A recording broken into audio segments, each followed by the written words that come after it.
Our last song, we are going to stand up so we can close song service. Song number 530. Yeah.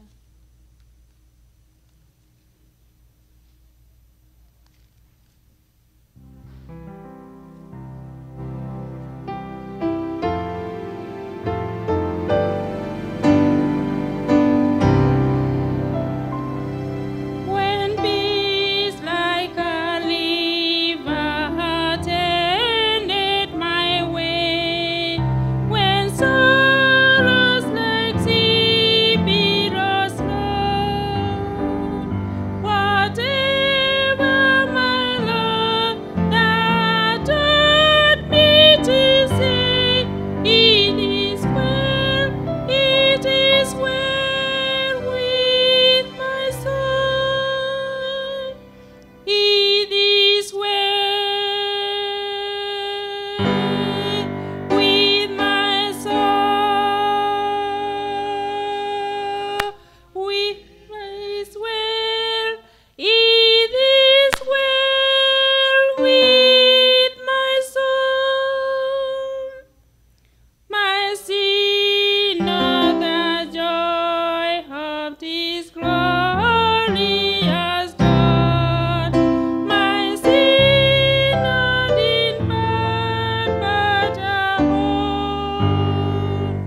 Is nailed to the cross, and I bear it no more. Praise the Lord, oh my soul. It is well with my soul. It is well with my soul. And Lord, there's the day when my face shall be sight. The far below as us close. The trump shall listen, and the Lord shall descend. Even so, it is well with my soul. It is well with my soul. It is well with my soul. Amen. Let's pray, close our song service. Our Father and God, thank you for giving us good voices to praise you. And as we go to the next program, we put the speaker into your hand. And whatever he speaks, let it stick in our hearts and our lives so that we may do your will. Let your will be done into us and all the programs for this day. In Jesus' name we pray. Amen.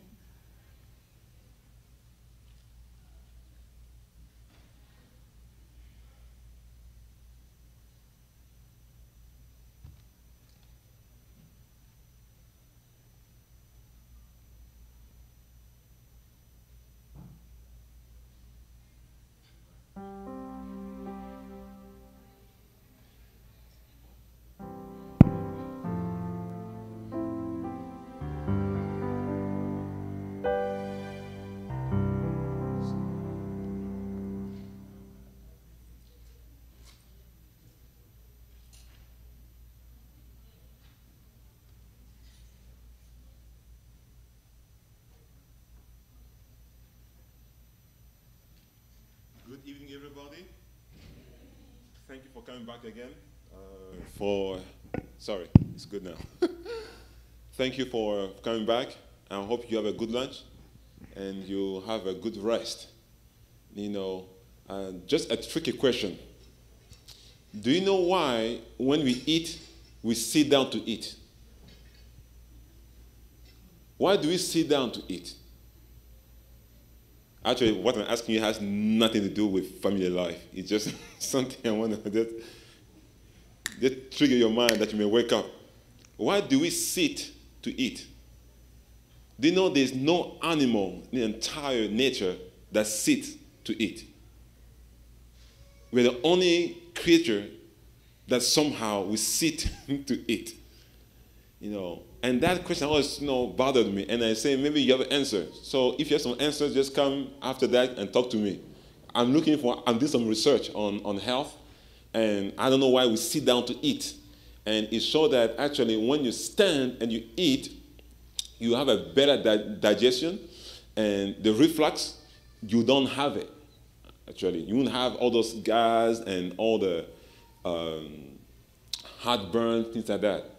So there are more benefit in standing and eating. But all our cultures around the world, I don't care where you come from, we sit down to eat, right? We have a table or we sit on the floor or whatever it is, we need to sit down to eat.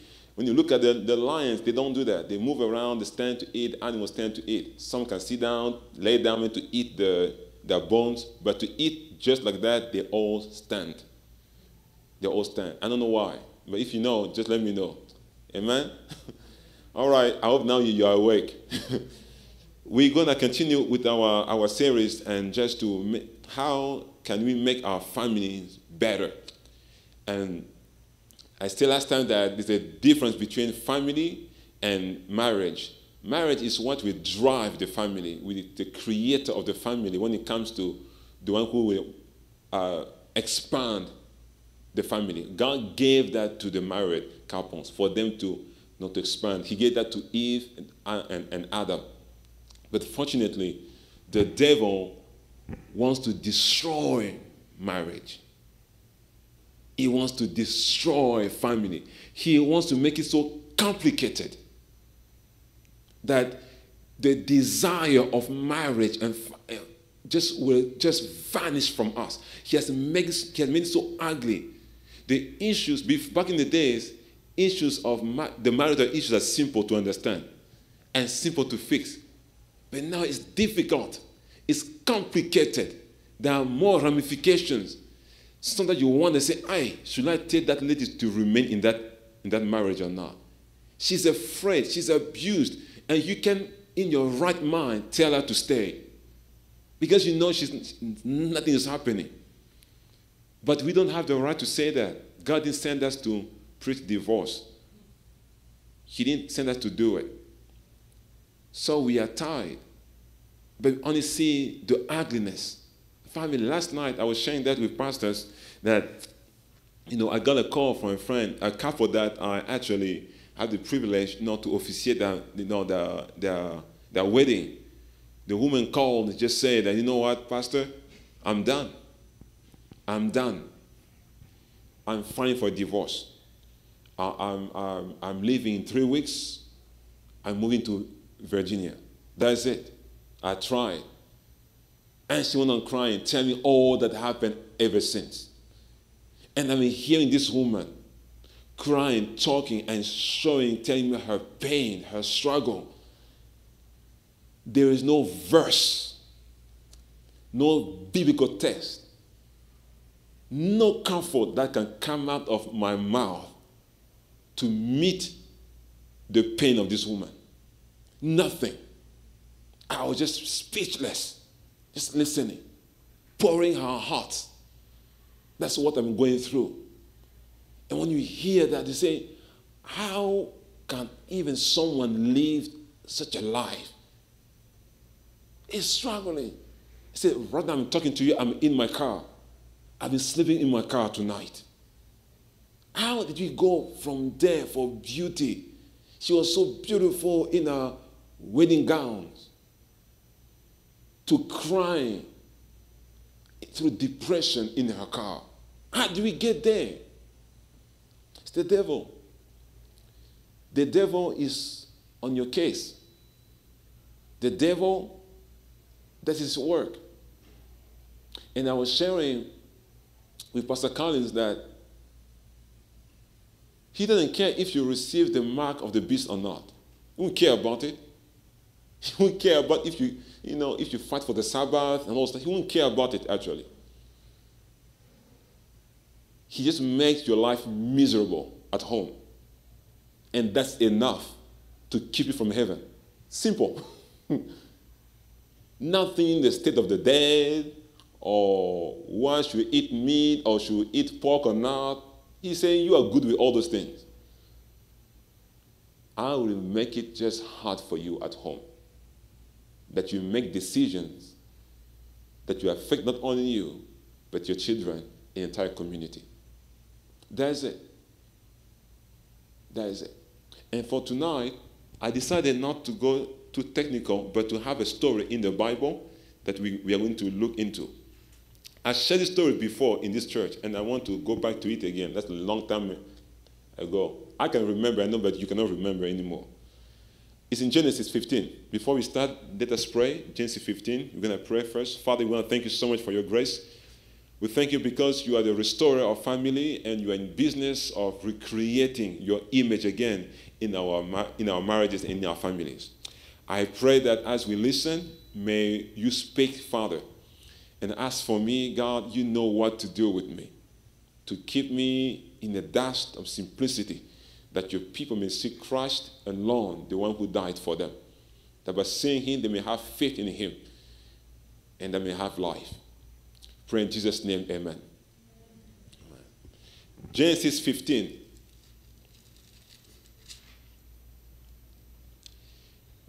Genesis 15. The Bible says from verse 1.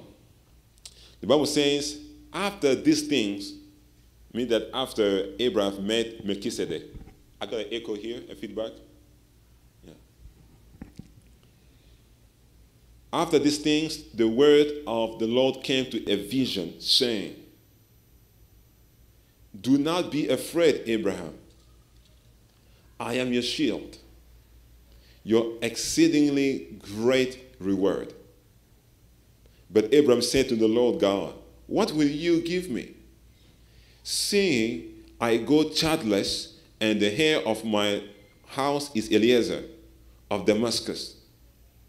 Then Abraham said, look, you have given me no offspring. Indeed, the one born in my house is my heir. Let us stop here. God appeared in a vision to Abraham and told Abraham that do not fear. I am your exceedingly great reward. I am your shield and your exceedingly great reward. Walk before me. This man told God, Lord God, what can you give me? This is the irony.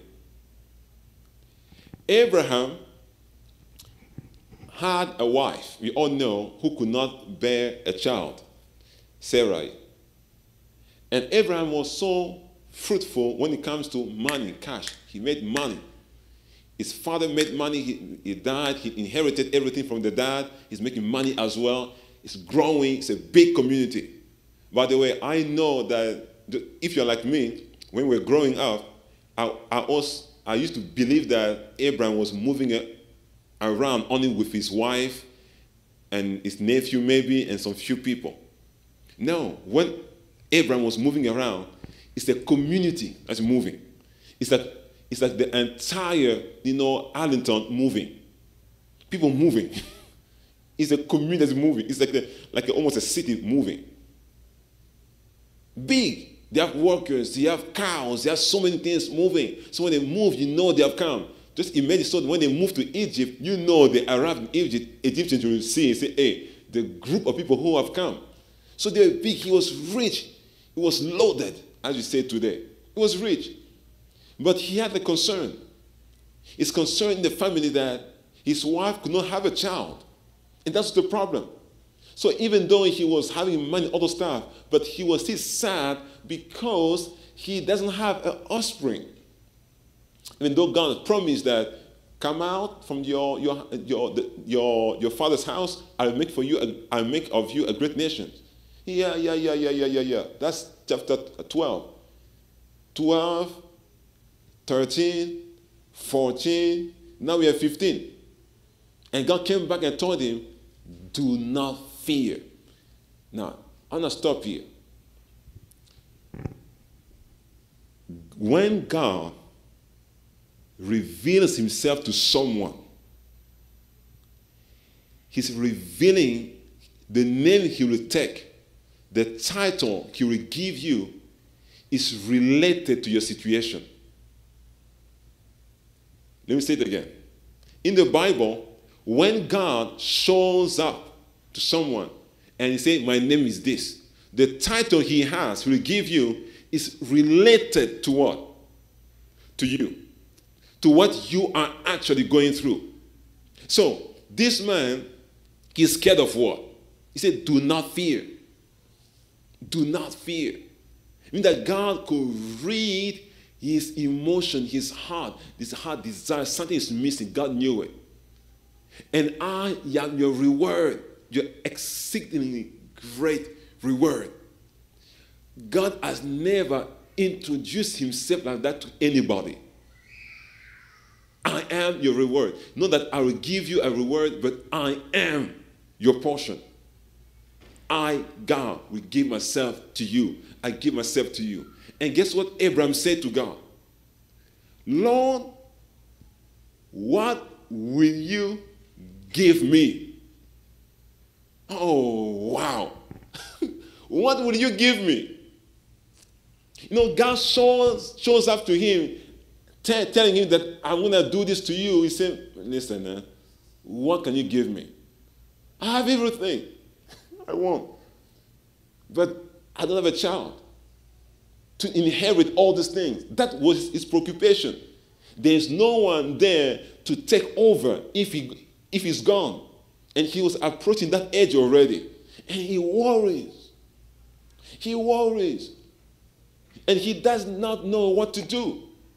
I want to stop here and say something not to my fathers, my mothers in the room, to our grandparents in the room. You know, sometimes when you are reaching a certain age in life, God has blessed your ears, you have grown, and reach a point where you look back, there are things that you did not do well.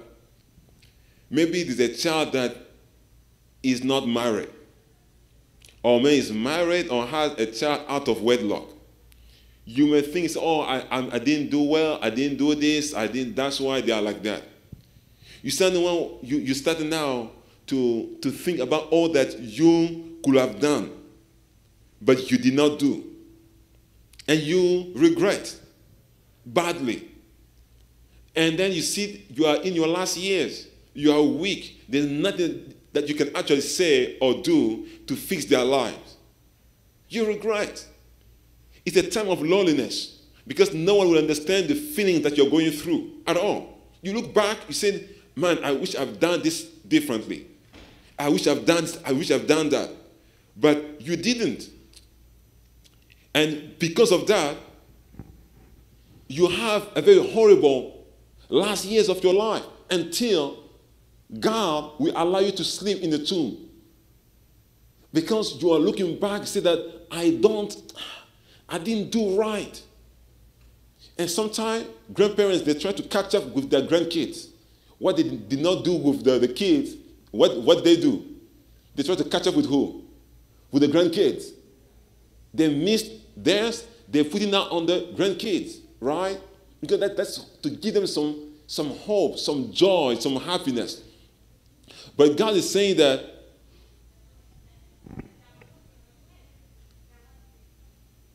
do not worry about what you have done or you have not done. Don't worry about it. Someone says this. I want to read it to you. Very beautiful. It says this. We are nothing more than the memories we keep. We are what? We are nothing more than the memories we keep. Which memories? Memories of overwhelming joy. You have time that you enjoy yourself. Memory of profound sadness. You cried. Of gratitude, of pride, grief, despair, remorse, You have memory of passion, mostly regret. regret, and more regret. But the strongest memories we carry with us are ones of love and finally of hope. That is beautiful. Meaning that he knows that you didn't do well. I want to talk to you a bit about my dad. My dad got converted when I told that he was in the government, so his life was mostly the worldly life, right? And at home we have big stuff, and we have we have alcohol. We are the French stuff. You can't drink without wine. We have a big bottle like that of wine, and it at a tap. You open it, to drink. You drink your food like that. That's natural. A big bar in the living room. All the alcohol in the world, right? Cigars, all those stuff. That's how we grew up. God saved that man. He got converted. The only one in his family got converted to the SDA church. Once he got converted, it's a completely U-turn. Completely, to the point where we thought that he was depressed. He saw and gave out everything. Gone. My mom could not take it that much. The chance, it was hard on her. After some few years, mom is gone. We stay with dad. He continued to go to church. Until now, if you see him, he's more of a pastor than I am. He's more. He's very into the church, into the work. This man, when he was a government, he has made it a finance government, a minister. What he did is that the country used to work on Saturday. He has made the government and the president to change work, start from Monday to Friday. They changed it completely. He pushed the government to change it. So he had done some good stuff, great stuff. He managed the finance of the country so well. Ever since he left, the country is in chaos. So when it comes to profession, it's great. When it comes to his church, life is great because he met Christ. But his family, has given him headaches.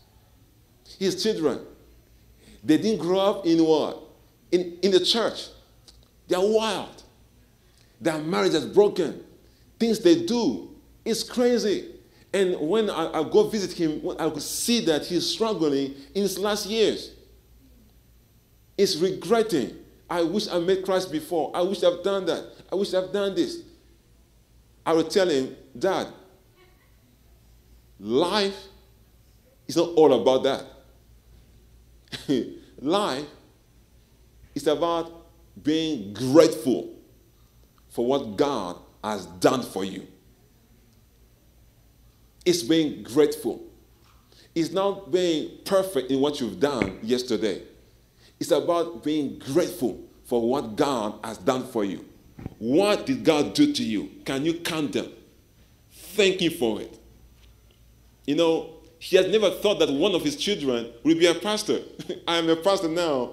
And every time he will say, Roger, you are my tithe. You are my tithe. You are my tithe. I know I'm messed up. I have many women. I have 5 mothers. My brother, we are 18 in the family, 18 kids. So it's big family. It's just a mess. But with my brothers, we got converted, and we are in the church. My brother is also a church elder and things like that. One of the rest of my brothers, some are Jehovah's Witnesses. One is go to Buddhism. Others are Pentecostal, Baptist. So you have all of them there. So that's why I was telling you, man, when your dad and mom are Adventists and they can make a meal in the evening, you are around the table, you can have the same God, same table. You praise God. You have devotion together and sleep. Man, this for me was a dream. I never had that. So don't take things for granted. Don't take things for granted. Some people out there, they envy. As Pastor said, they envy you. They want to have what you have. They envy you. They envy you. So no regret. There's a poem that says this. I'm taught to my brothers, my fathers and mothers in this house. There's a poem that says, I see not a step before me as a tread on another year. The past is in the Lord's keeping. The future, His mercy shall clear. And what looks dark in the distance may brighten as I draw near. Oh, blissful and restful ignorance. It is blessed not to know. It will still me in these mighty arms that will never let me go, and hushes my soul on the bosom that loves me so. So I go on with life without knowing. I rather go in the dark with God than to go alone in the light. I rather walk with Him by faith than to go by myself by sight. Sometimes my heart shrinks back from the trials which the future may disclose, but I never had a sorrow apart from the one that the Lord chose for me. So I send the coming teardrops back with the whispered words. He knows. Your past, He has it. Your future is dark. You don't know where you're going. Your family behind you, are they safe? You want to fix everything? You can't. Years are eating your body. You're becoming weak emotionally, physically. You don't have enough strength to fix your family before you enter the grave. You are scared. You panic. God said, commit that to Him. Let you go and rest. Like Daniel. Daniel was so worried about everything, how things were going to be, how Israel was going to be. God told him, my servant, go and rest. Go and rest. I will take care of it. God is able to take care of your mess. God is able to take care of your mess. Fixing your family doesn't mean that you are the one who has to do it. Sometimes God will raise somebody else to do it. Trust in Him. He will do it. So Abraham here, our friend, has a mess, a completely broken family. Because the vision that he had was this, was that he should have someone to inherit all that he has.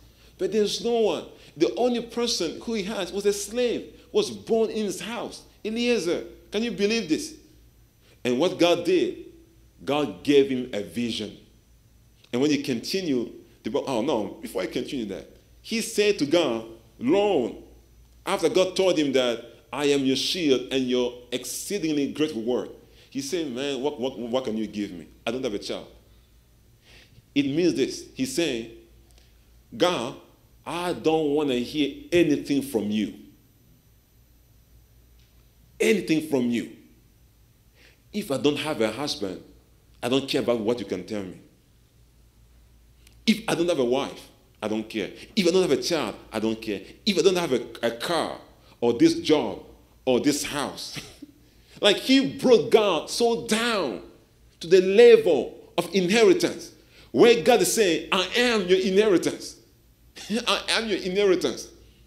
And some of us, we don't want to give our life to Christ, to God, because He might snatch away the beauty of our youth, our ambition, our dreams. Man, everything that you are holding so dear will fade away. You are not going to be young forever. You're going to add years. Everything in your life will go away. Even the marriage you're talking about will vanish. And I always say this.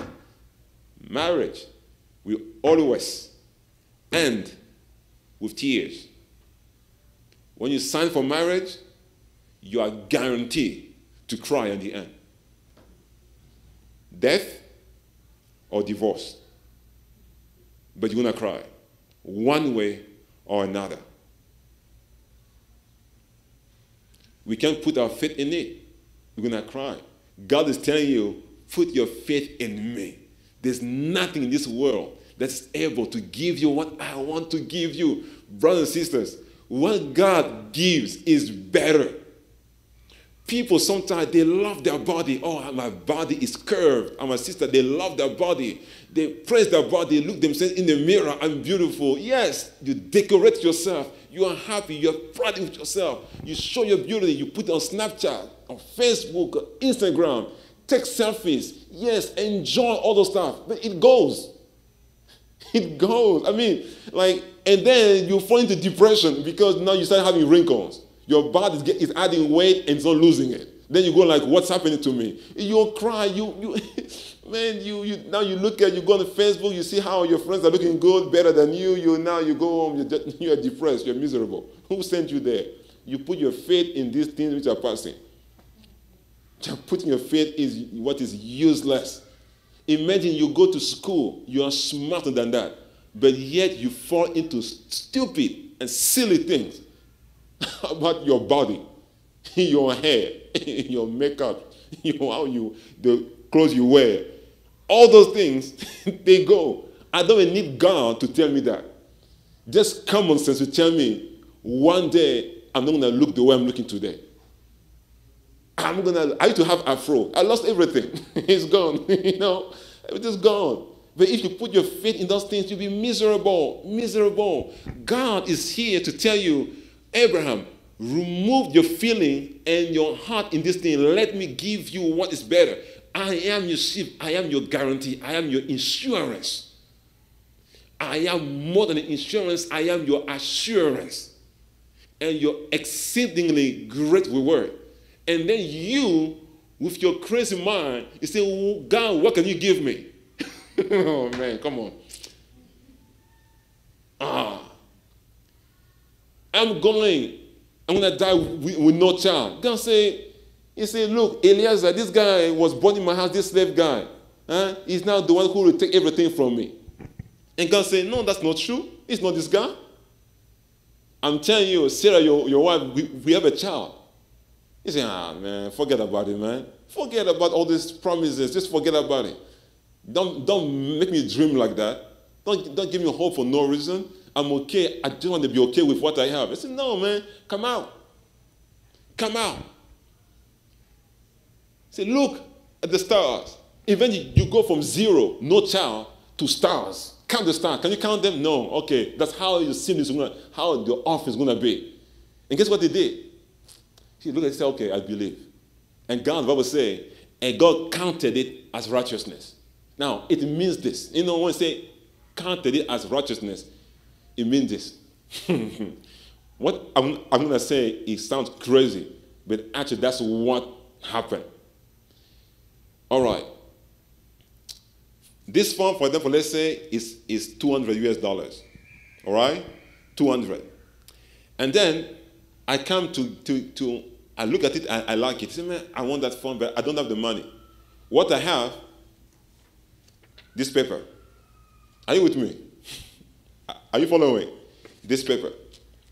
And then, but I want this phone. It's 200, I don't have it. And then, this paper I have, the one who sent the phone say, okay, I want you to give me the paper that you have in your hand. I say, okay, take it. And then he say, I'm counting this paper as $200 US. Have the phone. He converted by his own will, his own power, something that is nothing. He ascribed value to the paper. And this paper now is $200 US. Now, you tell me that is crazy, but actually that's what is happening to you. The money that you have right now in your pocket has no value whatsoever. The value that is on it is ascribed. It's ascribed value. They put value on the $10, value on the $20. Those are values. You put value into things. God said, because you believe in me, I count that as righteousness. You are saved. Oh. Our God can take your emptiness, your struggle, and convert it and give some values that will be a blessing not to you, but to others in the future. God can do it. God does mighty things. And Abraham could not even get it. And you see that when you're going to keep reading, the Bible says that I'm going to give you something that you will never forget.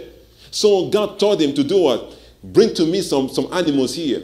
Cut them into two. He brought the animals, he cut them into two. One side faced this side, the other one faced the other side. And the animals that he could not cut because they're too small, he put them like that. And then he cut them. Anyone who live in the Middle East will understand what's happening here. It's called covenant. That's how you explain covenant. In marriage, we know we put rings and things like that, or we sign papers. That's a covenant. For them, it's blood. You cut the animals, and the two parties had to walk in it. In the Bible here, we didn't see Abraham walk in it, but actually after that he walked in it as well. But the emphasis was on Christ, on God himself. When he was there at night, he was expecting himself to be the first one to walk, but he didn't. God walked first. God is saying,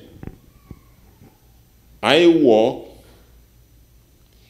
meaning this, Abraham, if what I've promised to you I did not keep, let what happened to those animals happen to me. Oh, man. God says, if I do not keep my promise, let what happened to those animals happen to me. And by the way, somehow it happened because God was cut off, was split. Christ died, a person of divinity, went to the cross, something that God never experienced before. Because of us, God experienced something that he has never had before. And then Abraham fell down and said, God, you are faithful. You are great. Great vision. That chapter, at 15. He had a good moment with God, a moment of covenant. God assured him that you'll be fine, that your family will be fine. Are we together? Chapter 16, verse 1. That's where we're going to end. Now, like after all these good things, God gave him promises, right? Verse 1 says what? Now, Sarah, Abraham's wife, had borne him no children. And she had an Egyptian maidservant whose name was Hagar. So Sarah said to Abraham, see now that the Lord has restrained me from bearing children. Please go into my maid, perhaps I shall obtain children by her. And Abraham listened or heeded the voice of Sarah. Oh, mercy. Oh, man. This man, in the entire chapter 15, he had an experience, a vision, and covenant relationship with God. High climax of a beautiful relationship. God revealed himself to him. God revealed his own heart to Abraham. Abraham bowed down and he believed in God. God counted it towards him as righteousness. Good retreat spirit, good retreat, good stuff. He finished church. Sabbath is finished. He went home. Reality hit. His wife still doesn't have a child. And he said, go to my maid.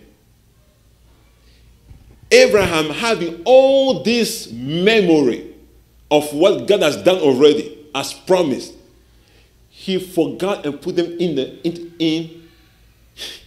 the trash can and obey his wife. All the promise, the cutting of animals, the fire walking through the animals, the cutting of stars, the righteousness, they all became useless. Useless. And Sarah, she didn't see that. She didn't experience it. She didn't know. The one who was supposed to tell her was Abraham. And Abraham shut up. He didn't say to his wife, God had a solution already to your problem. God had a solution. He didn't. Hello?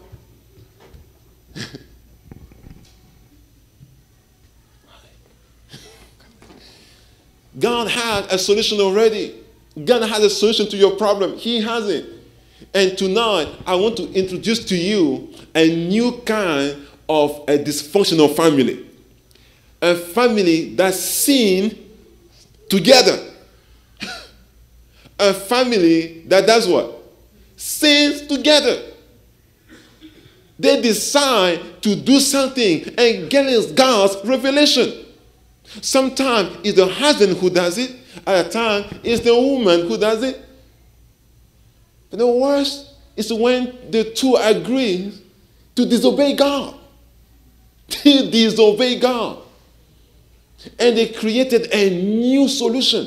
By the way, the idea for going to Hagar, I don't know where it came from. Because their plan was what? Who would inherit his stuff? Who? Who was supposed to inherit Abraham's good stuff? Who? Who was supposed, they didn't have a child. Who was supposed to inherit everything from them?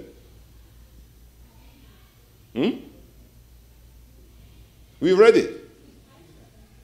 No, they didn't have Isaac. Who was, without Isaac, who was supposed to inherit it?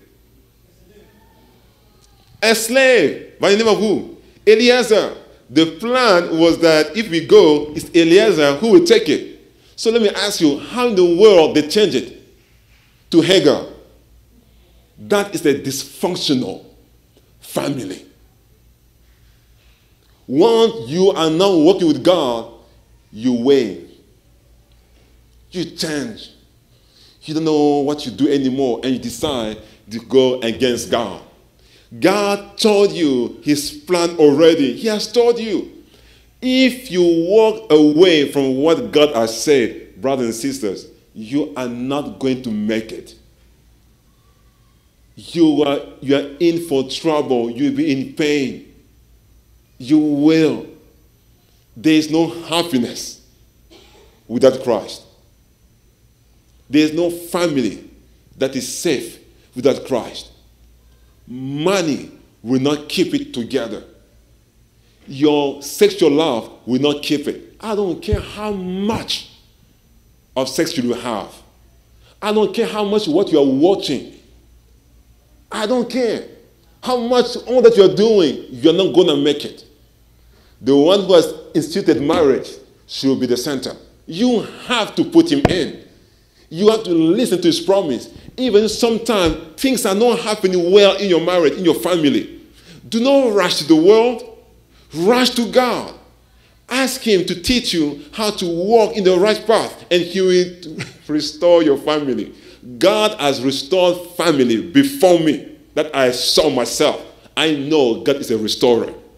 He will restore. He will do it. Trust in him. Something's lacking at home, relax. Don't go and get some funny, worldly solution and bring them into the holiness of your marriage. Don't do it. Trust in God. He said, I am your shield and your exceedingly great reward. Trust in him. Trust in him. Never give up. Give him room. He will take care of you. I've seen people going to learn how to please their husband, how to please their wife. They drink some new tea. They drink tea, drugs, whatever it is. We know all those things. We know them. We know them. Sometimes, right now, family are surviving. You don't marry. Marriages are surviving. People are surviving in our marriages. That's not God's plan. God wanted you to thrive in your marriage, to enjoy, to celebrate. Each day is a celebration of your husband, celebration of your wife, celebration of your children, celebration of God. It's celebration. But do you hear celebration in your family? You're just surviving. You did the very minimum to see another day. That is not God's way. You have to enjoy the fullness of marriage or enjoy nothing at all. God wants you to enjoy the whole thing. This one's beauty. If you receive God's love, you're going to enjoy it. If you let your heart be changed, you cannot be distracted by shape, by money, by whatever it is out there. You're not going to do it because you watch too many movies and your mind is corrupted. And you don't even know that it's corrupted. Your heart are corrupted. When I sit down as a counselor to listen to people's stories, I say, how can you be a doctor and so smart and be fooled by stupidity? Little things. Little things. Little things. To see God's people at church watching sex movie to get themselves excited. That's the only way for them to go to bed with their wife or their husband. How far have you fallen? How far? How far?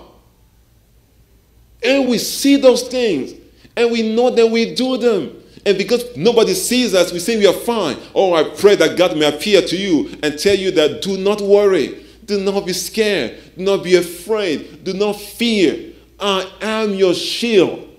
I am your shield, your exceedingly great reward. Try God.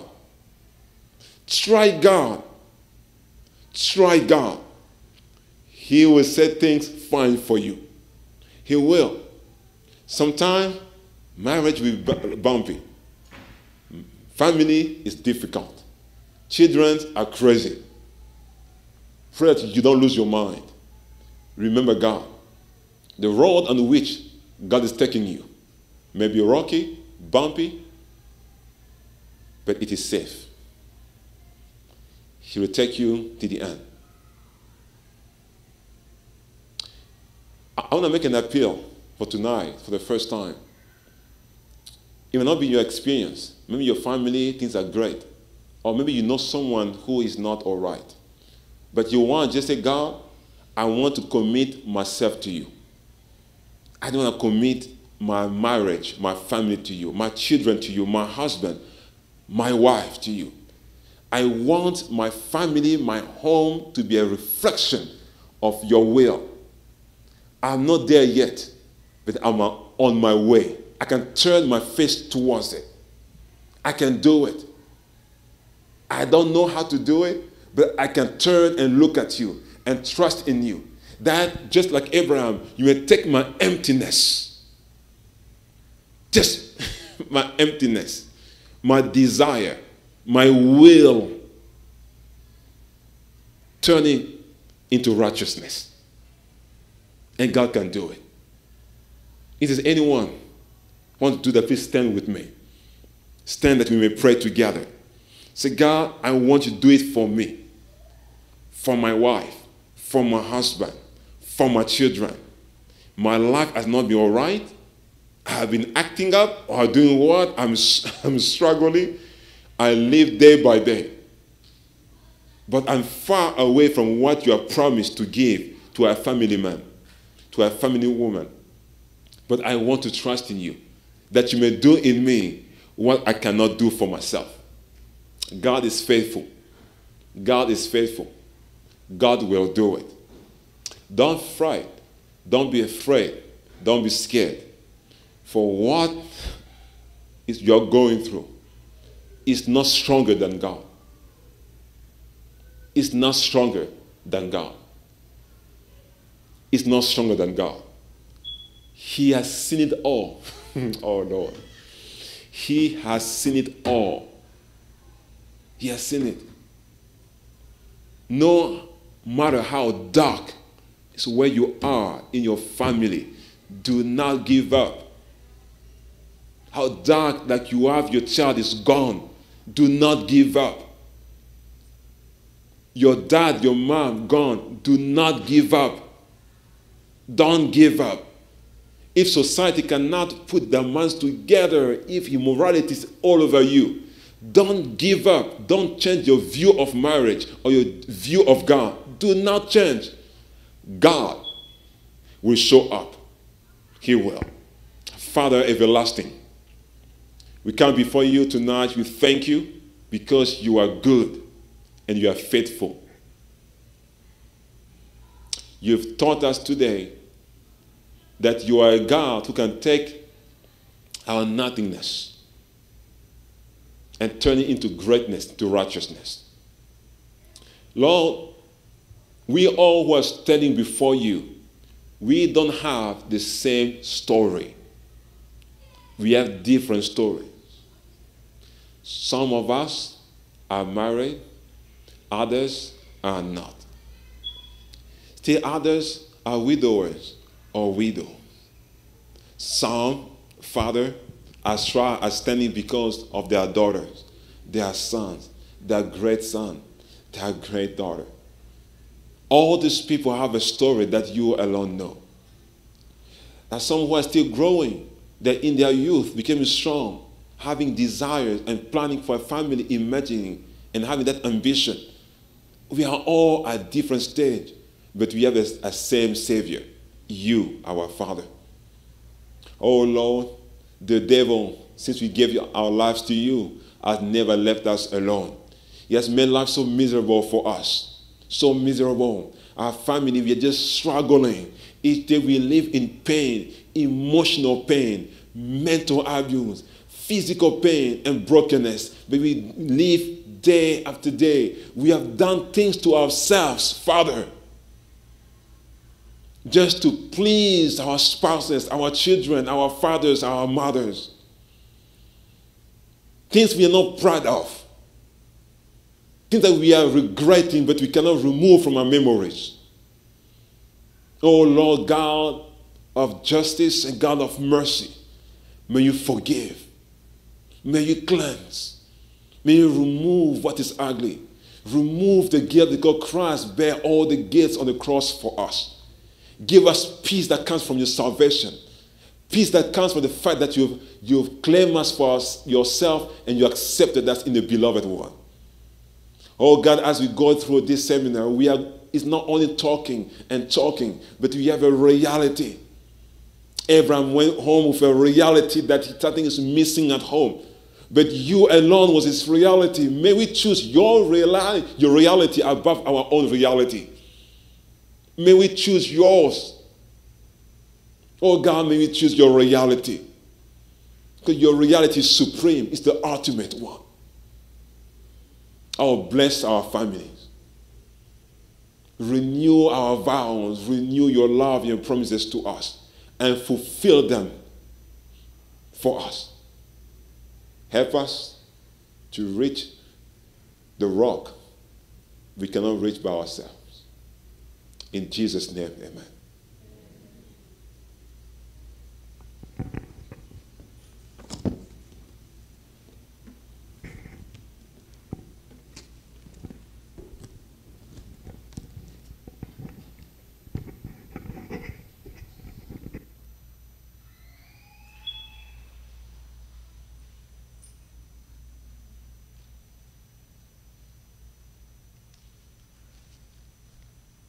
Let's open our hymn 307.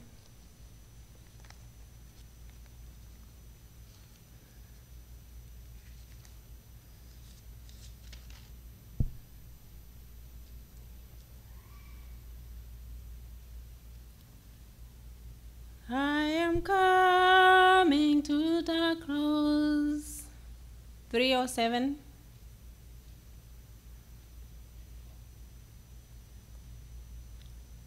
Can we all rise up, please?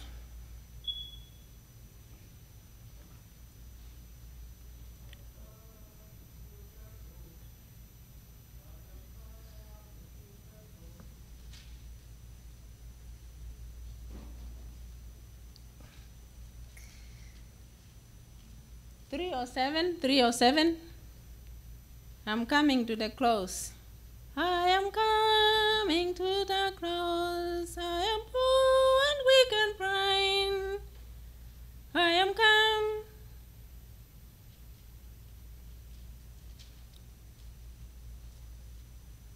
Let's go.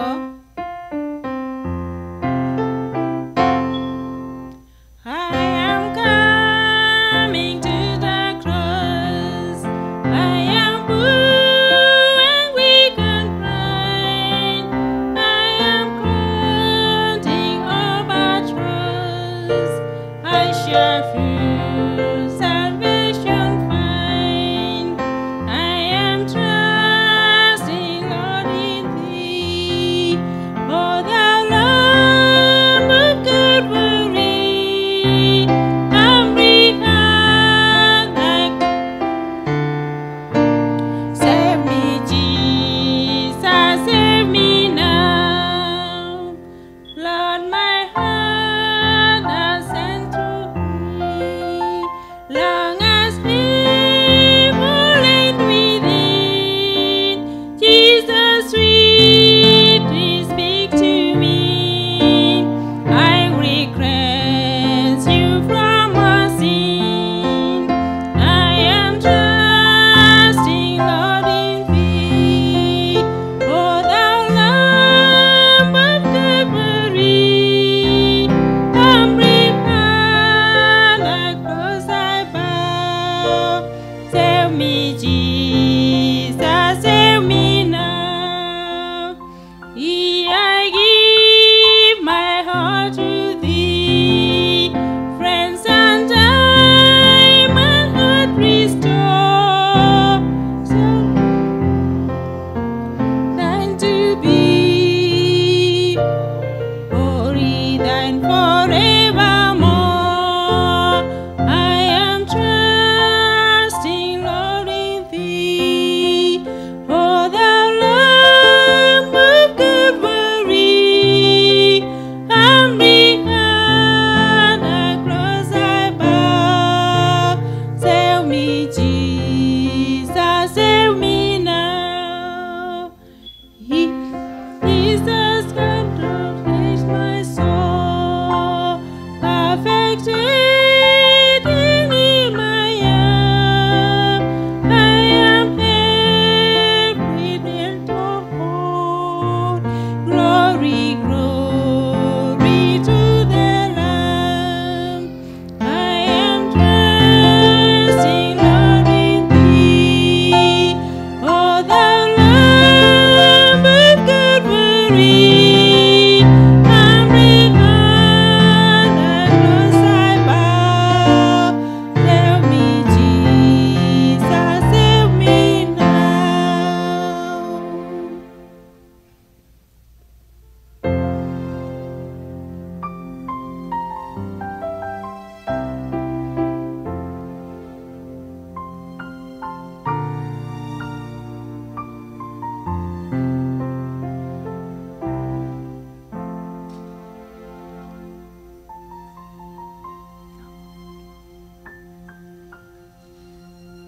Okay, at this time, I want to use the mic.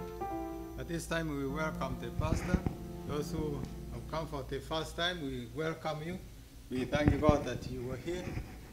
You missed many lessons, but at least you have got something by being here tonight. Continue coming. We have tomorrow and we have Friday and Sabbath. We are here. For those who join the Wednesday prayer meetings at 8, now we are not going to go to that prayer meeting tonight because we will be here. I've communicated to others, so others are still listening to this presentation, this sermon. So there's no prayer meeting tonight at 8 as we usually do on Wednesdays. Thank you, Pastor. It's your time.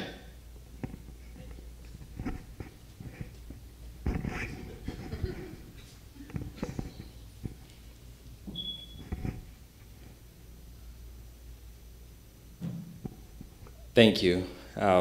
Good evening. Good evening once again.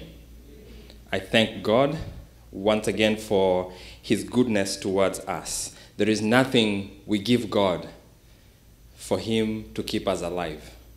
He does it out of His goodness, out of His wonderful mercies.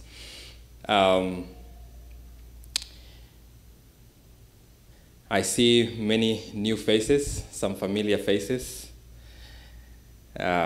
Welcome. I won't go into too many things at this point. I'll just dive into the message. If you can put up the what time is it? I have it's the second one. I refined it a little bit. Now, this morning, as we were studying, I saw that there is a knowledge gap that I thought I should do a marathon catch-up so that we can be on the same page, okay? And that's what we are going to do at this point. I want to cover that knowledge gap. As I said, in 1 Corinthians chapter 13, Paul, as he is describing love, he's comparing things so that he can give you a clearer picture of what he's talking about. And he says that love never fails, prophecies shall fail. The idea that he's bringing in that verse, which is what I'm trying to show you in practical terms, is that prophecies come to an end. Okay? Prophecies come to an end. They happen. And then what happens to a prophecy that has been that has taken place? What do you call it? It becomes history. Prophecies, Paul is basically saying prophecies become history, but love never becomes history. Love is current today. Just because you helped that person on the road yesterday does not end your love experiences. That's not the end. If you find someone else on the road, what do? Help. That's really the point. Let's pray, dive into today's lesson. Our Father, thank you for being with us. Thank you for this opportunity that you have given us to study your word. Our Father, I ask you once again, I surrender myself to you. May you speak through me. Use my mind, use my mouth, use my ears according to your will. May you not let my mouth interfere with the ideas that you want to pass along. May you not let my mind and my ears and me as a person interfere with the transaction you're doing right now with your saints, including me. May you speak to us powerfully. Speak to us powerfully and bring us to decision, just as you did in Acts chapter 2 and many other times. In Jesus' name we pray. Amen. Prophecies will fail, but love never fails. We shall take a look at love never fails on Sabbath. What time is it? This is what we started this morning. As I said, I forgot to give you the thing. Thank you. As I said this morning, God never does anything without telling his people. And I took you to Genesis 18, verse 17. And Genesis 18, verse 17 says, "And the Lord said, shall I do this thing? Shall I hide from Abraham what I am doing?" Shall I hide from Abraham what I am doing? Okay? And in this we see God thinking through.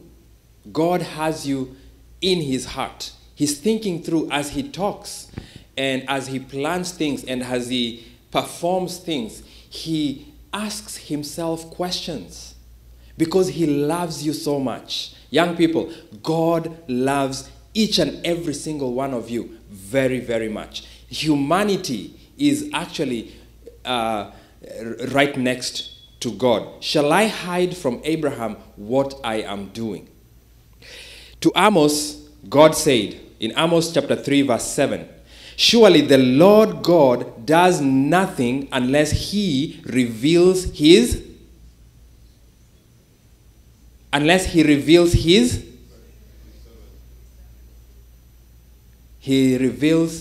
secret to his servants, the prophets. And what is the work of the prophets? To hide the message they received?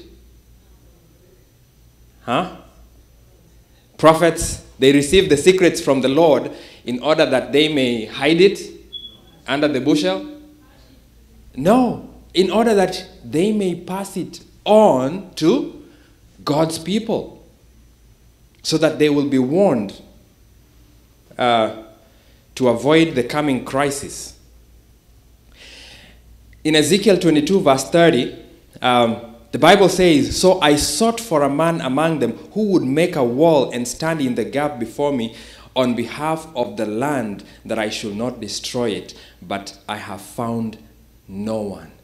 God, before any calamity, God searches for someone, his people. Essentially, he searches for a man who can stand in the gap. In Genesis 18, who stood in the gap between God and Sodom? Who? Abraham had, and this is my theory. I don't know. This is my theory. Had Abraham gone from 10 to probably 1, Sodom could not have been destroyed. Do you agree with me? I don't know. This can be open for debate. We can debate. And my first case in point is Nineveh. What happened to Nineveh? Who was sent to Nineveh? Jonah, right? Jonah is sent to Nineveh. Jonah goes to, at first he refuses to go because he hates the Ninevites very much. He refuses to go, but God takes him by force in the belly of a fish, not a sheep. He takes Jonah by force in the belly of a fish, not a sheep. And Jonah gets there, and Jonah proclaims this great prophetic message: Nineveh will be destroyed. And for sure, Nineveh was going to be destroyed. Before God destroyed Nineveh, God looked for a man who could stand in the gap in Nineveh. He did not find any. So God went to the neighboring country, and he found Jonah. And although Jonah is, now this is actually beside the point. Jonah comes, he preaches, okay, shingo upande, and what happens to the people? They repent. And are they destroyed? No. I believe Sodom could have been saved had Abraham gone down. That's something for another day. So God is very much interested in the world today. God is looking at America. God is looking at the entire world. A time is coming where the entire world will be wiped off. The sinners will be wiped off. And God has sought for himself a man. And you are among the ones God wants to stand in the gap in these last days. You are the ones God wants to do what? To stand in the gap. You are the ones God is sending out to your friends. I've been asking for visitors. I've been asking you to invite different people. I was at a Walmart. I invited one of the attendants to come over and hear his word. I invited them to bring their children to come. This is a complete stranger. And she said she doesn't have kids, so this is not for her. But I have made my mark, right? I did invite and give an opportunity for them to come and hear for themselves. We have been sent out as evangelists to go and invite others so that they can come and hear God speak to them.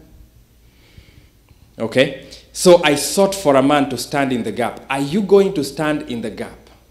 Friends, we are not in church just to pass time. A lot of us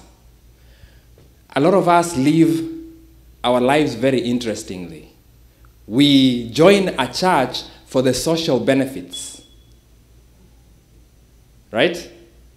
I might be stepping on toes right now. We join churches because of the social benefits that we get there. The connection with people, and there's nothing wrong with the social benefits. God created us as social beings. Yes, all the points for socialization, but that's not the point of a church. That is not the point of the church. Okay? The church is not a club. Are you getting me?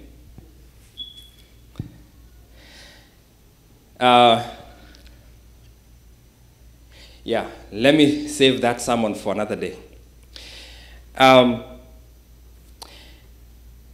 God is asking us, his people, to stand in the gap for the world today. And a time is coming. The fire is coming to destroy the earth. That no one is going to stop it. Unfortunately, it's there. The fire was already prepared for Satan and his angels. What God is doing is he wants to reduce the number of human beings who will be destroyed. That's where we can help in this setup. That's where we can help. We need to reduce the number of people who will be destroyed.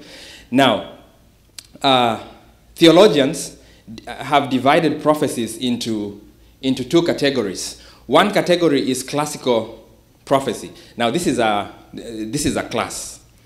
Okay? Classical prophecies. These are prophecies intended for the people at the time of the prophet, and usually they are fulfilled during the lifetime of the prophet and the people. Sometimes not. Sometimes they are fulfilled at that same time. There is also eschatological prophecies. These are end-time prophecies. It's a big word. It just means end time. Okay? End-time prophecies. They're intended for people living at the last days, time of the end and the end of time. And I've given you some verses. Last days began after Jesus ascended to heaven. Okay, if we read Hebrews chapter 1, and I'm just giving you information so that when you get a Bible study, you can teach. You can also teach. Part of the reason we preach is to give you information so that you can use in your own Bible study with your friends and with your neighbors. Okay? Hebrews chapter 1, verse 1 and 2 says, God, who at various times and in various ways spoke in time past to the fathers by the prophets, has in these last days spoken to us by his Son. Paul, writing to the Hebrews, calls the times when he lived these last days. They considered those the last days. Okay? And then James 5 verse 3 also gives the same information. The end of time, Jesus speaking to his disciples, the disciples asked him, tell us what will happen at the end of time.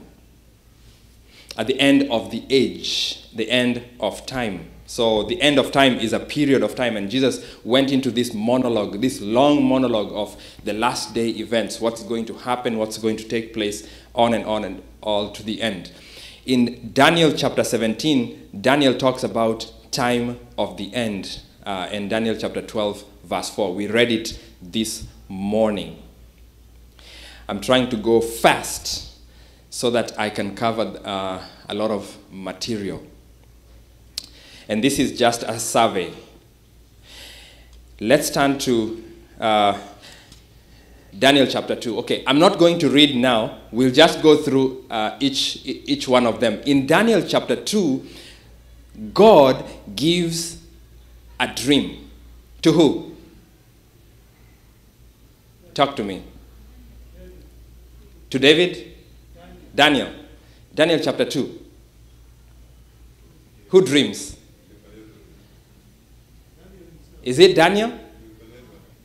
Well, God gave it to Daniel, yes, but it was in answer to a problem.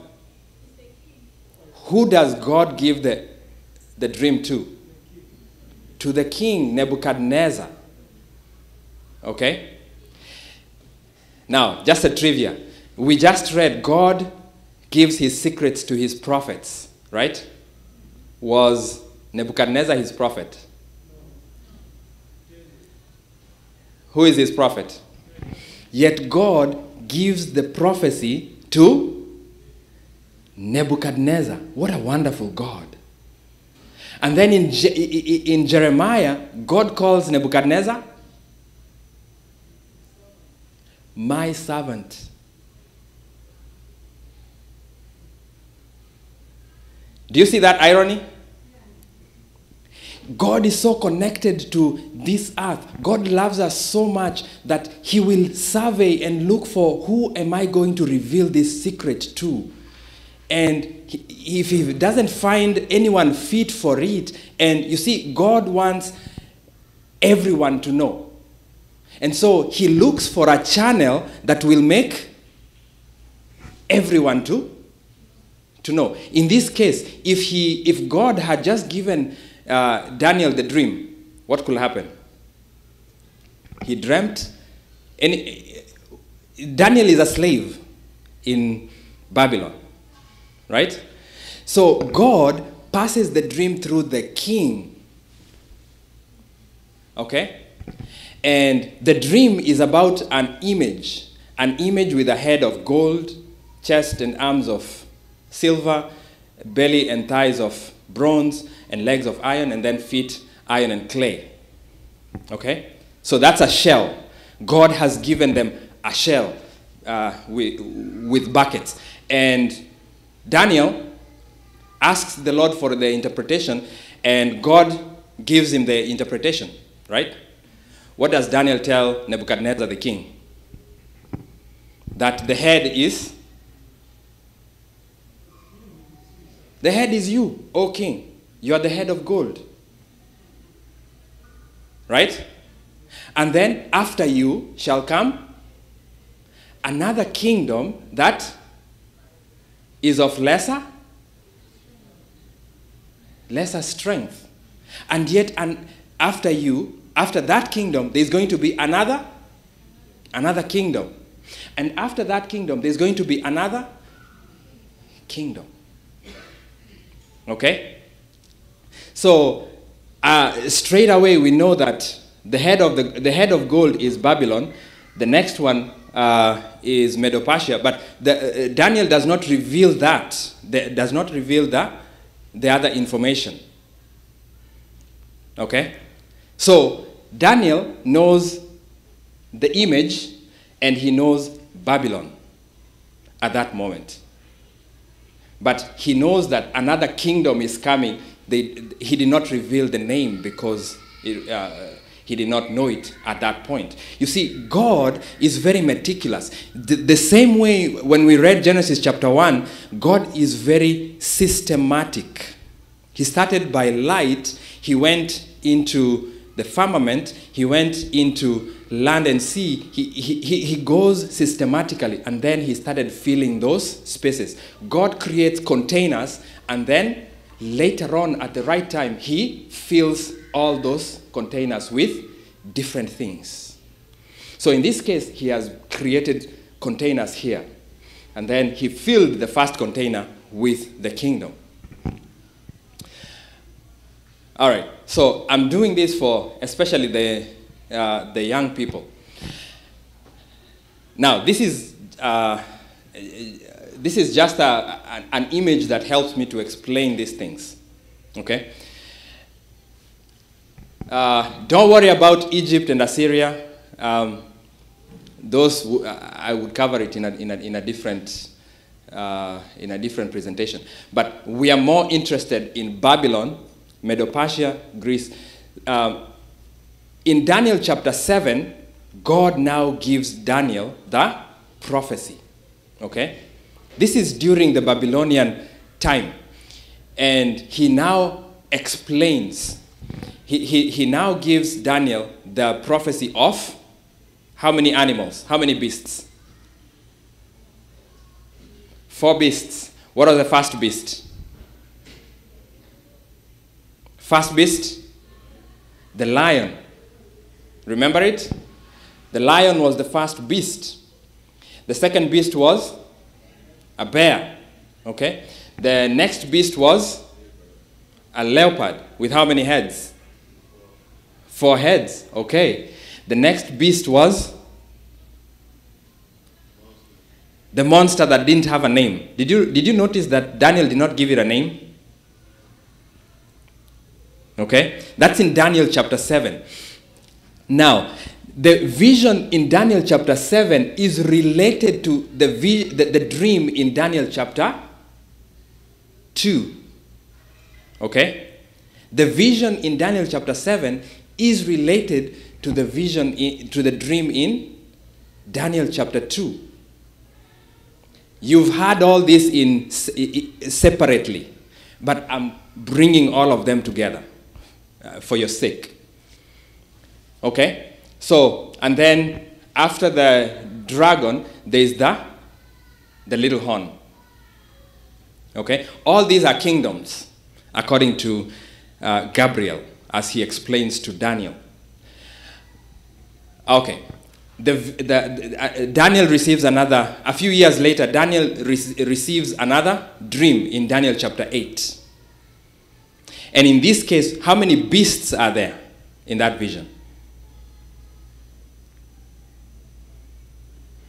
How many beasts are in the vision in Daniel chapter 8? Not chapter 7, chapter 8 alone. There's 2 beasts. Because the vision in Daniel chapter 8 is given during the time of the Persians. Okay? Babylon has been done away with already. So he doesn't need that information there. Okay? So we have the 2 beasts, the ram and the he-goat, in Daniel chapter 8. I won't go into too many details. I just want you to see the big picture and the relationships. And then there's Daniel chapter 9, which talks about the Messiah. Okay? It's part of these prophecies. It's not here, but it is additional information about the Messiah. And yeah, I should probably add Messiah right there. In Daniel chapter 9, we have the 70-week prophecy of the coming of the Messiah. Now,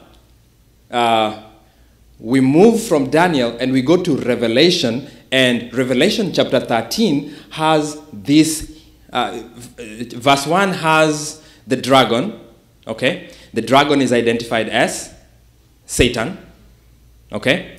And then we have this beast, okay? Let's go to Daniel chapter 13.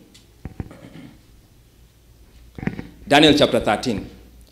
and I am going to finish in the next probably 10 minutes, hopefully. Pray for me. Say, God, put your words in that man's mouth.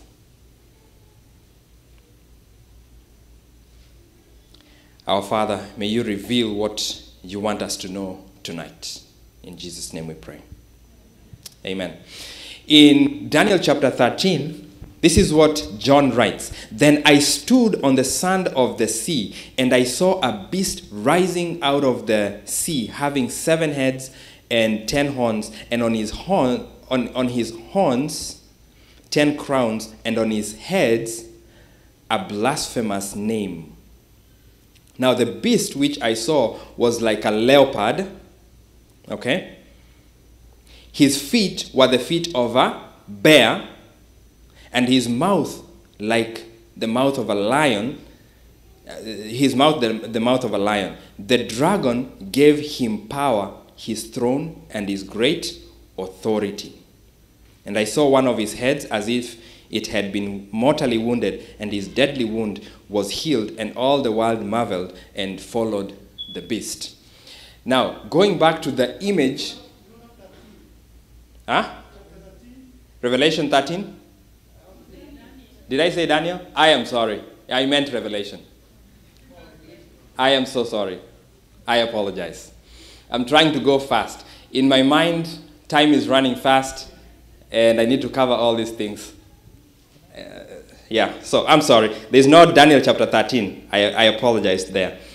That is how my mind interferes with what God has to give us. I meant Revelation chapter 13. So in Revelation chapter 13, verse 2, how many animals do you see there? There was the leopard, right? Who had feet of a bear, okay? And go back to the image. Go back to the image. I want you to see the relation. These chapters are related. They are related. And you need to put all of them together against each other so that you can really see the big picture. Okay? And then you add all the other chapters of Revelation to be able to see the entire picture. So the leopard beast is there. Revelation, John tells us that it was like a leopard, and we have a leopard in Daniel chapter 7. It had feet of a bear. We have a bear in Revelation chapter 7. And then his mouth was like the mouth of a lion. We have 3 beasts right there. The only beast we are missing is the nameless, the nameless beast.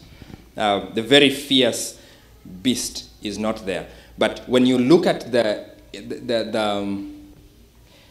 the explanation there, you will find it there. So basically, the reason I brought this image here is to show you that when God gave the dream to Nebuchadnezzar, God created containers that he was going to fill more information with.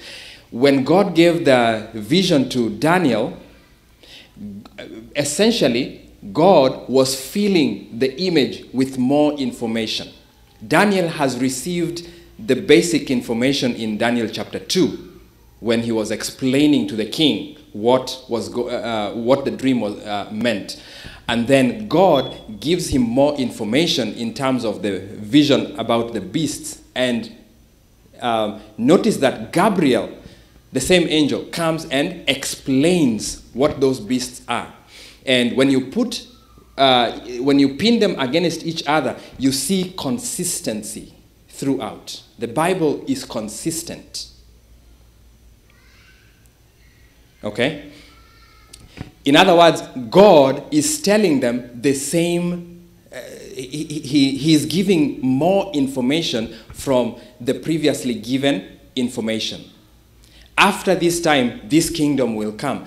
God is creating a timeline. This image is a timeline from when Nebuchadnezzar was the king of Babylon all the way to the very end of age, when the stone that is hewn without hands will hit the feet and destroy the whole image.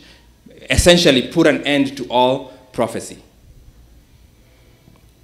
Am I communicating? Are you getting it? I want to be as clear as possible. All right.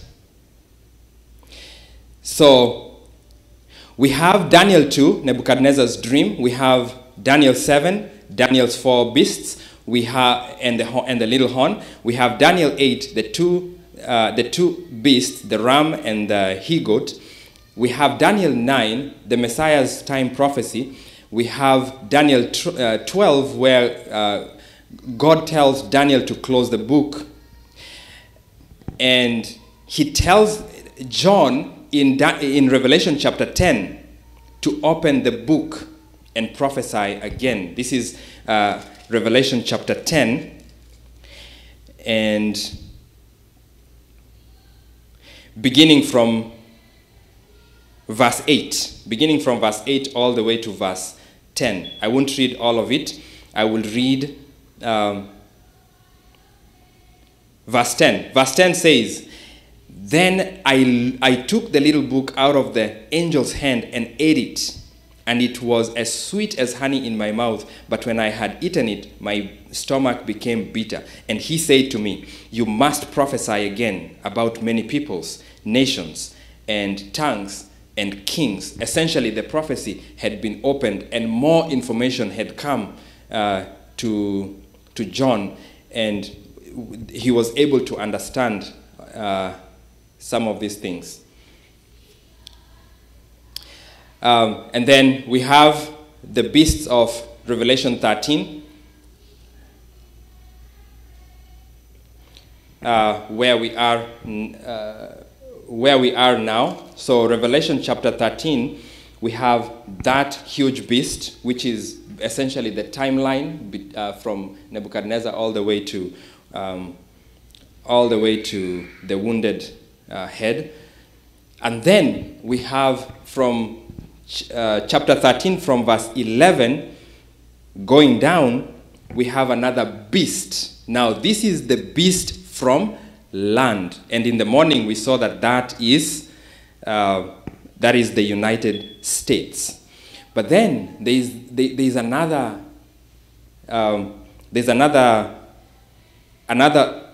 one called the image to the beast. Okay, there's the beast and there is its image that are recorded in chapter 13, verse 14, 15. That will receive power from the land beast to torment God's people. And power was given to him for a time to do that. So this is a brief and a very quick rundown, a very quick lesson on the two prophecies, the two prophetic books. Okay? This is just a very quick rundown of every single thing, how they are explained. I didn't go into too much history. I just went point by point. Does it populate into your mind now, what you've heard over the ages? Hello? Did I confuse you more? You have a question?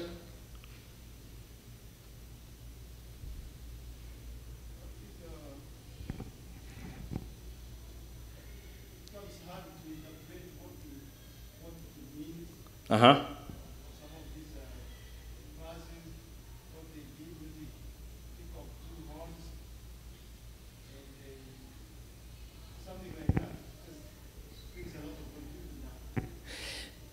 Now, and that is the confusion I'm trying to get rid of by showing you You see, the Bible interprets itself. When it talks about kingdoms, it tells you that each of those beasts stands for a kingdom. Okay? When it talks about the horns, what does it say?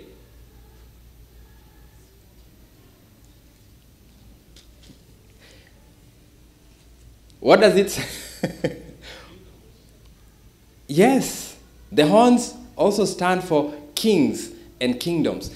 It's about it's about systems of leadership. It's about systems of world leadership. Okay? That's what it's talking about.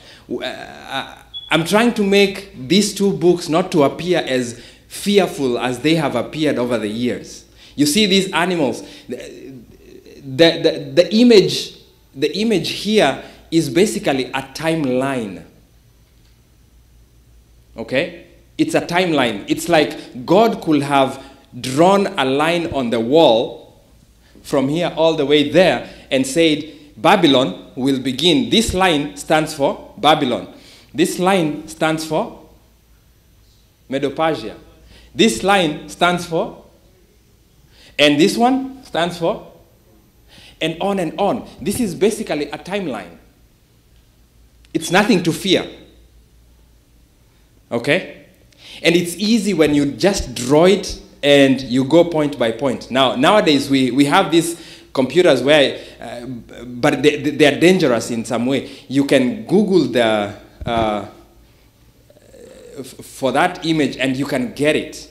Now you have to study that image and make sure it is correct with the scripture. As you can see, I have made my own changes here already because I could pinpoint what the problem is with that image. They exist. People have that gift of drawing and they draw according to their understanding, and not all of them are correct.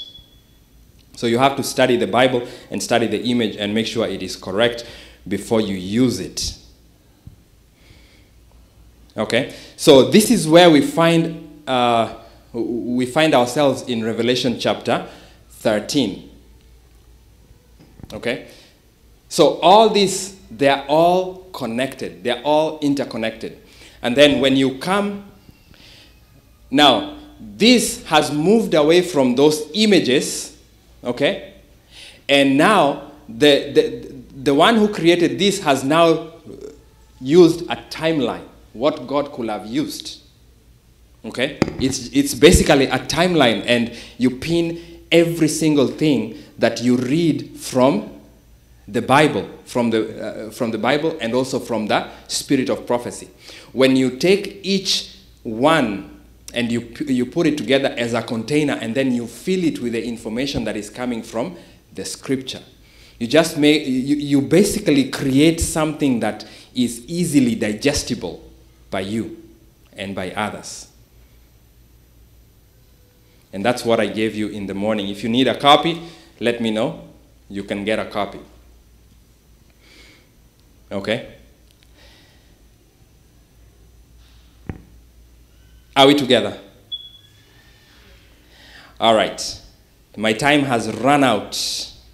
My time has run out.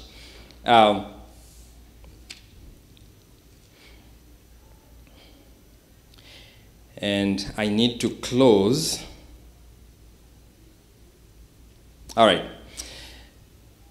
So tomorrow we shall discuss, I don't have time to discuss all these things, but tomorrow we shall look at the counterfeit reformation. We shall look at the little time of trouble and the great time of trouble. Basically, we'll look at the shaking and the times of trouble. What do those words mean? Where are they found, and what is significant about them? What do we need to know about it?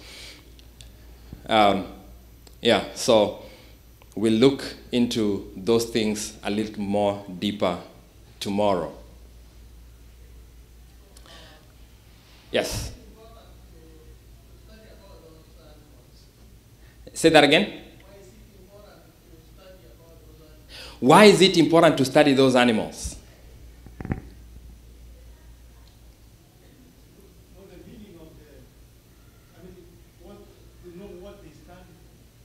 to know what they stand for, okay? After you've known what they stand for, what is their significance? Where we are in the timeline, okay? It's going to help us understand the Bible. Very true.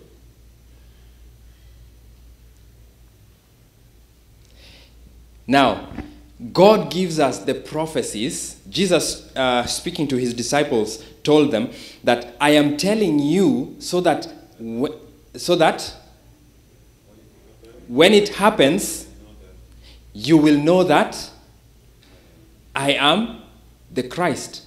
And more importantly, I tell you so that after all this, your faith will be strengthened.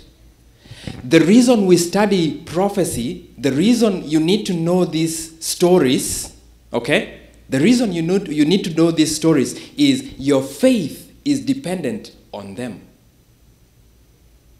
And Jesus, speaking to his disciples also, said, shall I find faith on earth? When the Son of Man comes, shall he find faith on earth?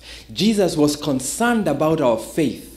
Our faith is so important to God that he will tell us ahead of time what is about to happen so that when it happens, we know that God was already aware and he already told us. And you will know that he is indeed God. In Isaiah chapter 44, we read it, was it yesterday or the other day? On Monday. In Isaiah chapter 44, God is discussing idols and he's telling his people that these are not gods and they are your evidence that they are not gods. Tell me, can they prophesy? Can those idols prophesy? They can't even talk. They can't even see. And he takes us through. You plant a tree, it grows to whatever height, you cut it down, you take half and you warm yourself and you cook with it, and then you take the other half and you mold a god in the fashion of a man. And you kneel down and you fall by it and you worship it. Friends, is that a god? How can you worship something you have made? God is wondering. They can't prophesy. They can't tell you anything. Yet you fall down to them and you worship them. Do we make ourselves gods? Have we worshipped our cars? Have we worshipped our money? Have we worshipped our own children?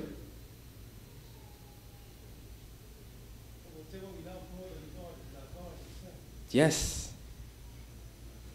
Whatever we love more than God is God, is our God. And God is challenging us. Is your money God? Can it be a God anyway? Your money is your very evidence that it's not a God, because it can't speak.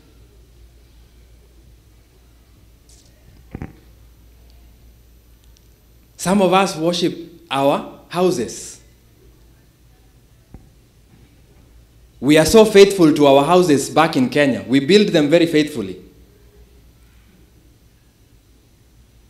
Right? We are very faithful. Back in Kenya, we build them.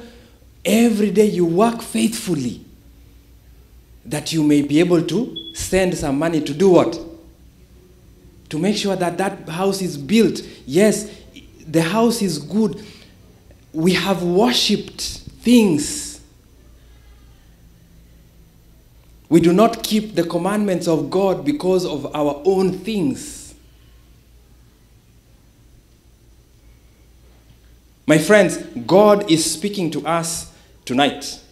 God is speaking to us tonight. The end of all things is coming. As you see this timeline, we'll discuss a little more tomorrow. The end of all things is coming. The second coming of Christ, let me go to the previous image. The second coming of Christ is on this line right here. And as I said in the morning, the distance between these lines means nothing. Don't start saying this is 300 years, so this must be 600, this must be 2 years. No. The distance between these lines means nothing totally. They just been put there so that they can fit. Okay?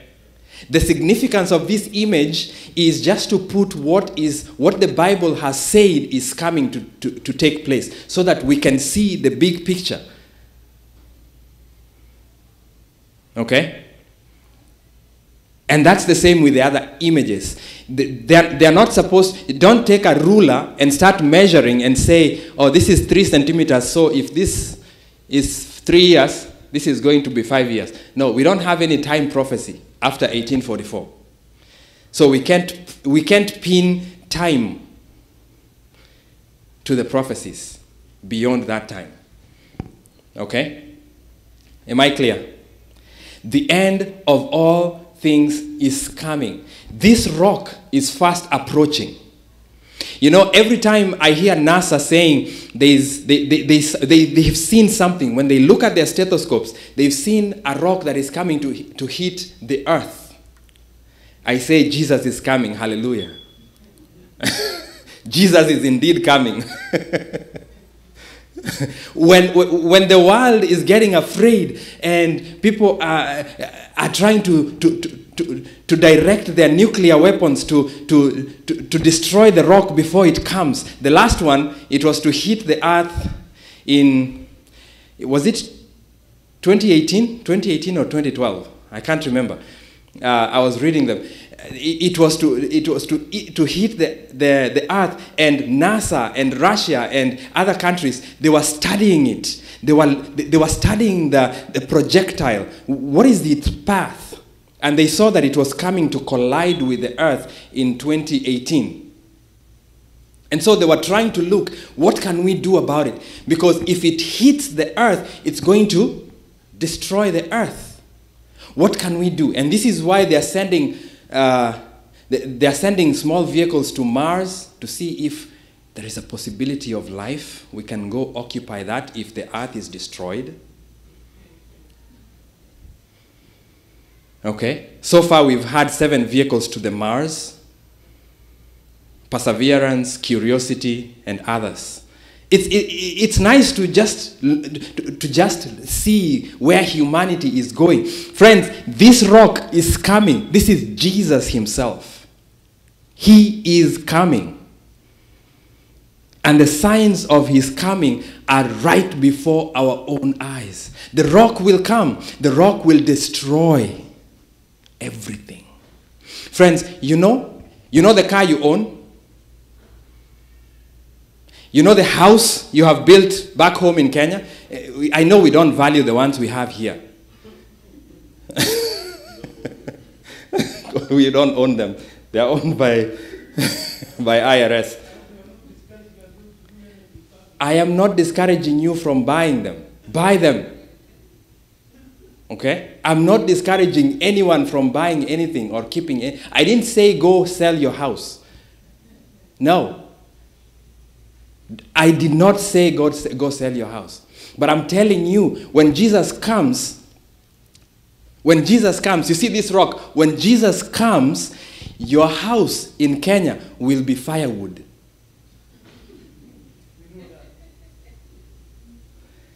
I hope I'm not the first one to disclose that.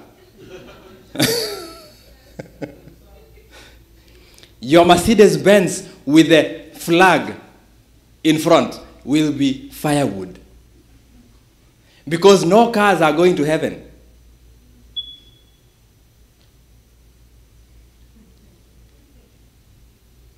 Did I disappoint you? Your money, the $42,000 under the bed or in the bank, it's all firewood. It's all going to be firewood. Friends, we need to invest like people who know God, people who know Jesus is coming. And as we make our decisions, we need to make the decisions with evangelism in mind, because that's the most valuable thing. As you build your home in Kenya, notice I didn't say stop building in Kenya. No. But it should not be the supreme project. As you build your home in Kenya, think about sending missionaries to that house to live there for 3 weeks and to evangelize your home area. You see where I'm drifting? Yes, own the car, buy the Mercedes-Benz in Kenya, but plan to send Bible workers there and let them use the vehicle to evangelize the streets of your home area.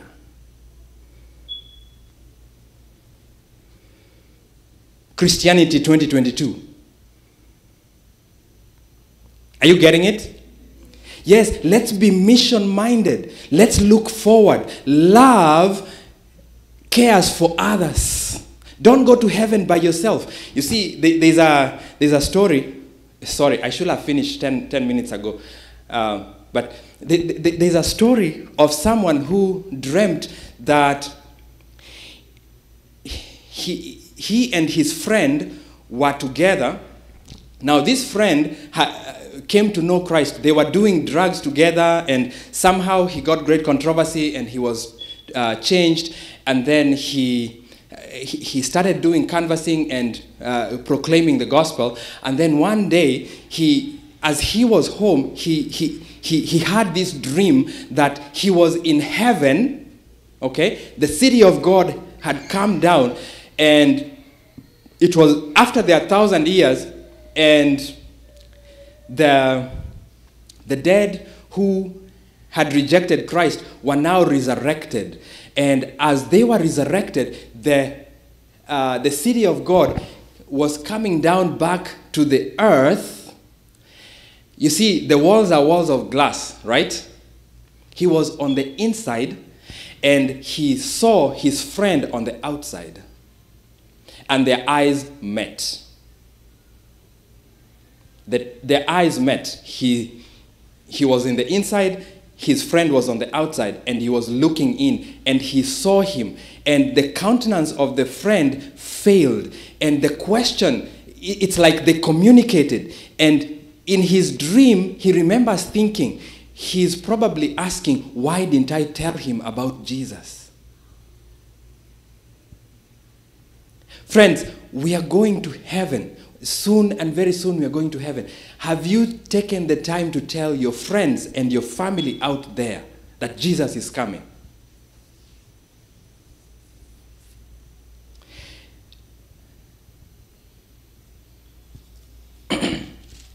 And I'm going to finish here. This is my last point. I'm sorry I have taken 13 more minutes. Revelation chapter 14 contains the three angels' messages. The three angels' messages. Turn with me to Revelation 14, verse 7. I'm just going to read verse 7, and we pray and go. In verse 7 contains the first angel's message. And this is what he's saying. I'll start from verse 6. Then I saw another angel flying in the midst of heaven, having the everlasting gospel to preach to those who dwell on earth, to every nation, tribe, and tongue, and people, saying with a loud voice, fear God and give glory to him, for the hour of his judgment has come, and worship him who made the heaven, the earth, the sea, and the springs of waters.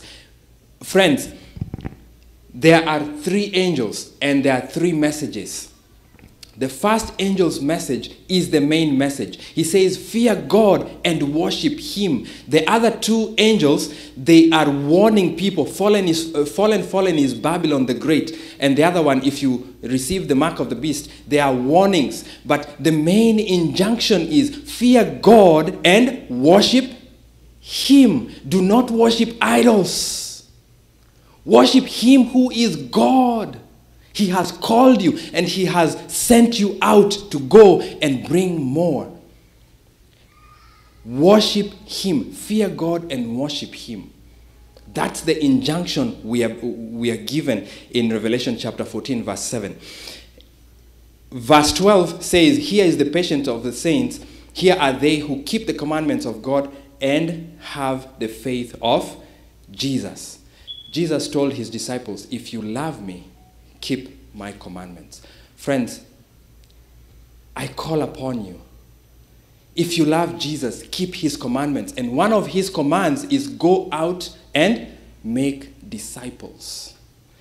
If you love him, if you love others, you will call them to Jesus. And you will painstakingly take your time, not reverse your dump truck and dump all the doctrines to them, but you will take them step by step all the way to knowing Christ. May the Lord bless you as you take this message seriously and as you weave it into your life, so that as you make these decisions to buy vehicles, expensive vehicles, as you make these decisions to build houses, that the gospel will be part of that decision. The house you have in Kenya, instead of letting it stay with nobody, invite a missionary. Let him work from that house and your house will be blessed. I did not say don't build. Build. It's our belief that we must have a house. As a man, I must have a house where I will come to be buried.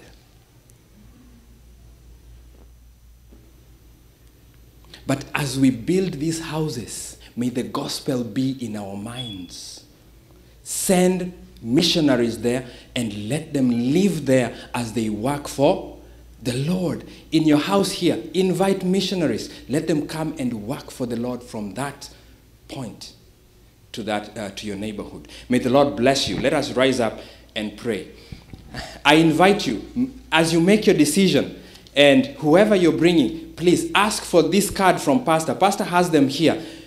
Ask for them and fill them out. We want to make a list of those who want to be baptized, so that they can confirm their decisions for Christ. May the Lord bless you. Let's pray. Our Father, we have heard your word.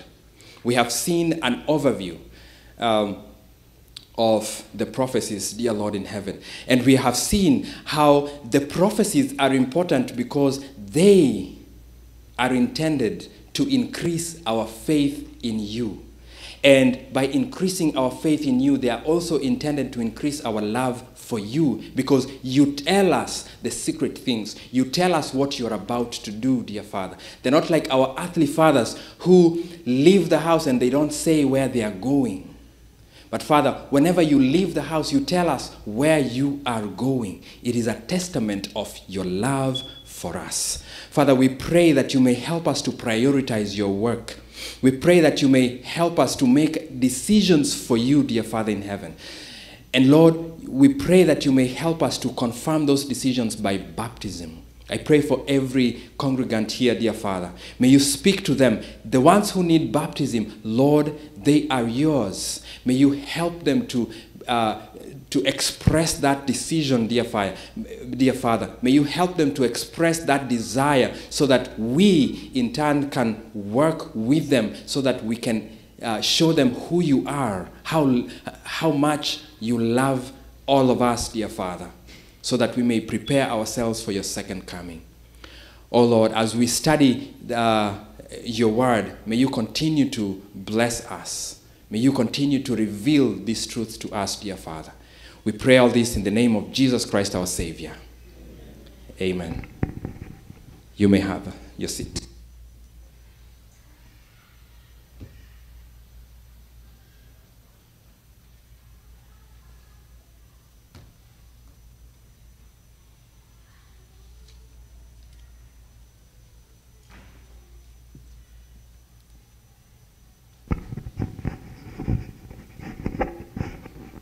We have come to the end of our service. Tumemaliza mpaka kesho, tomorrow. The preachers have been making appeals for those who like baptism. And if you know anyone in your family or your friend You may think he may need or desire baptism, or you make him or her to desire baptism. Call that individual. So there is baptism this Sabbath for those who are willing to be baptized. And for those who want to transfer their membership to this church, you are also welcome. This is the Sabbath. You are going to do membership transfer or to join our church. So if you know anyone, this is the time. Thank you so much. Now we are done. Tomorrow we meet. We come on time by 6.